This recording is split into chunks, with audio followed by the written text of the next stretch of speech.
So I was born in Detroit, but I moved down here, started school down here as well. So kindergarten, I started school. The reason for us leaving was definitely a good decision. Probably wouldn't have made it that great in life. I met my father when I was 7. He was incarcerated a couple of times, so he wasn't really that much in the picture in my life. Not having my dad around, I always question, like, I see my friends, they have both parents, and I'm just here with my mom, so I was trying to figure out, why was I being raised with just one parent instead of two? And as I got older, she started telling me more about how he was in my life due to the life he chose. And so, I started understanding it. I would always ask, like, why me? Why I have to be that one child that doesn't have both parents? I don't want to be that outcast. I had a great family. 2 parents that loved me, took me to church every Sunday. Went to a Christian private school in Macon, FPD. And I think even through that, even through knowing about Jesus, knowing about God, never really experienced a personal relationship with God. I would say as high school progressed, I definitely started seeing more and more of my friends and people that I knew kind of doing things that I felt weren't right, whether treating people, things they were doing, and definitely started causing some tension kind of with me being a good Christian kid, kind of like, where do I belong in this? I think who I was in high school was I did good things and felt like I was good because I compared myself to the people around me and thought I was better than them. I saw a path of kind of me becoming the person that I was judging all of high school.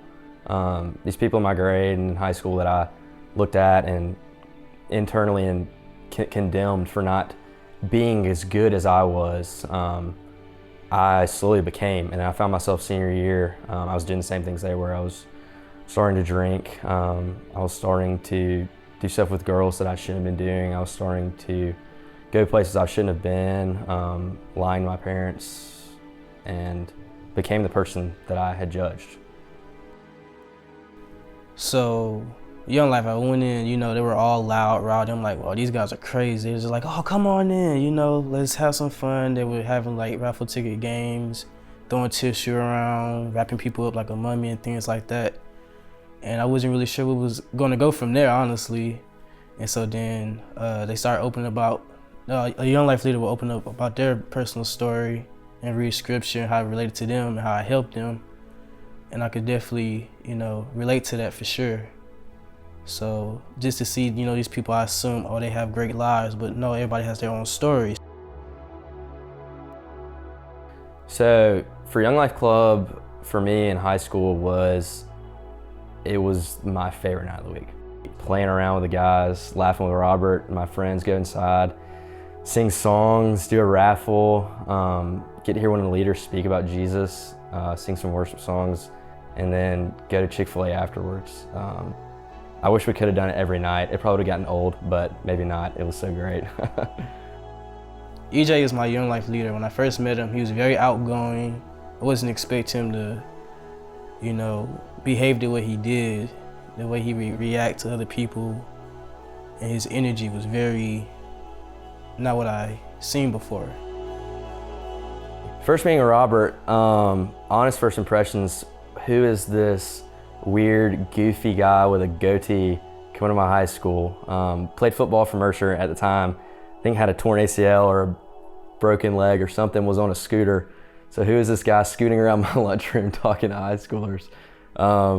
But turns out he was the guy that the Lord sent to show me how loved I was. Hanging out with EJ was something I was always looking forward to after school, things like that. We would always go out, it would just be a group of us, and we'll have fun, enjoy time, tell about our days, how our days went. Sometimes it was good, sometimes it was bad. He would take me out to dinner, we'd hang out with me and guys in my grade. He was always interested in what was going on in my life, whether it was a girl I was talking to or sports I was playing or whatever, hunting or fishing. And through that process of getting to know Robert and him just loving me, I think I got a really good picture of how Jesus looks at me. I went to Windy Gap after my senior year of high school, and honestly, it was weird. The only reason I went is because Robert asked me to go, and I loved Robert, and I wasn't super excited about going, but I was going because Robert was going. So at Young Life Camp, you know, it's really something I never experienced before. It's something you see in the movies, just like, wow, there's really stuff like that out there. And there's people always having fun. You eat all the food you want, you know, great cabins. You were just people that you know, meet new people, playing games outside, being in the water, and getting to know Christ better.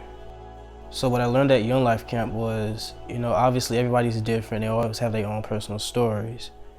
And at Young Life Camp, I didn't feel alone necessarily. I feel like somebody next to me could probably have the similar story I had.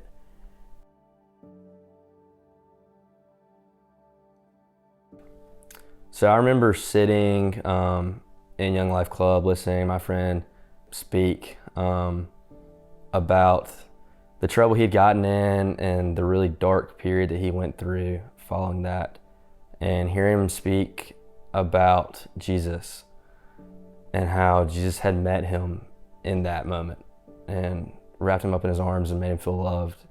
And this being a guy that years prior I would have judged for being a bad guy, you know, I'm so much better than him. But I remember in that moment being so aware of my brokenness and my sin, and that I was just as in need as he was, and seeing how that need had been met by Jesus, and realizing that I wanted it, and feeling the Lord come to me in that moment and say, hey, I'm here, like, you're mine. I felt like I was always alone.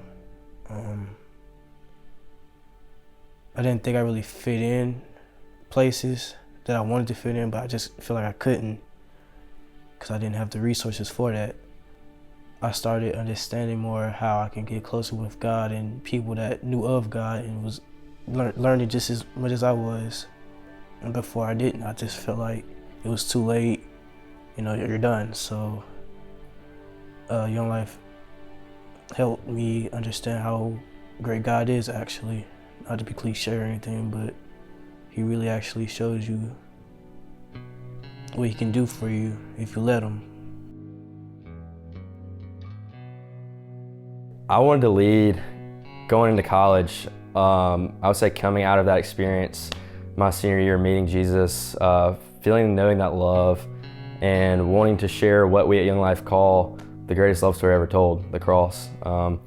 So it's been a ball. It's been really, really fun getting to meet high school guys, build relationships with them, love them, show them love of Christ.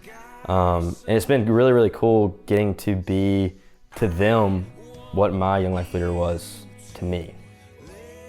I thank God for Young Life and everything he's done for me because it brought me somewhere that I've always wished I can be in my life. So I'm really grateful for that.